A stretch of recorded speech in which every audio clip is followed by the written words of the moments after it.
Hi. "wuthering heights" இது வந்து ஒரு ஹாலிவுட் ரொமான்டிக் மூவி. இந்த மூவியோட இன்ஸ்பிரேஷன் பார்த்தீங்கன்னா, 1847 கிளாசிக் நாவல். இந்த மூவில நடிச்சது யாருன்னு பார்த்தீங்கன்னா, Margaret Robbie and Jacob Elordi. So Margaret ராபியோட பேர் வந்து கேட்டி, ஜேக்கப் இரால்டேயோட பேர் வந்து ஹித்கிளிஃப். ஓகேங்களா? ஸோ மார்கரெட் ராபி யாருன்னு பார்த்தீங்கன்னா, பார்பி மூவி மூலியமா ரொம்ப ஃபேமஸ் ஆனவங்க. ஓகேங்களா? ஸோ மூவிக்குள்ள போலாம். இந்த மூவி பார்த்தீங்கன்னா, எடுத்த உடனே ஒரு தூக்கு சீனோட ரொம்ப இதுவா ஆரம்பிப்பாங்க. கொஞ்சம் அப்படியே டார்க்கா ஒரு மாதிரி டல்லா ஆரம்பிப்பாங்க.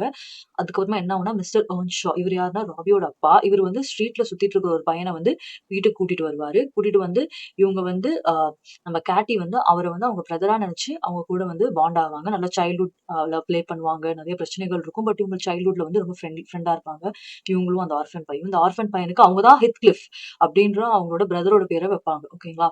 ஸோ இப்படியே போயிட்டு இருக்கும் ஸ்டோரி. அப்ப பார்த்தீங்கன்னா, இவங்க அடல்ட்ஹுட் ரீச் ஆகும்போது ஹித்கிளிஃப்க்கும், பேட்டிக்கும் ரொமான்ஸ் வந்து ப்ளூம் ஆயிரும். ப்ளூம் ஆன பிறகு என்ன ஆகும்னா, அப்படியே போயிட்டு இருக்கும். ஸோ ஃபைனான்ஷியலி பார்த்தீங்கன்னா, நம்ம ராபி வந்து ரொம்ப ரிச். அதாவது கேட்டி வந்து ரொம்ப ரிச்.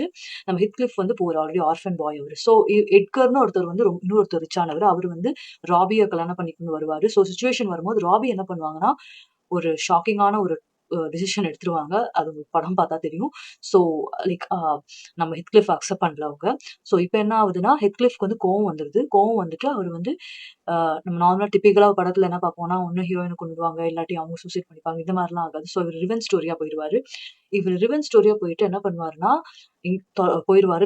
ஐ மீன் காணாம போயிருவாரு மாதிரி. அதுக்கப்புறம் போயிட்டு அவரு பெரிய பணக்காரன் ஆயிட்டு திரும்பி ரிட்டர்ன் வருவாரு.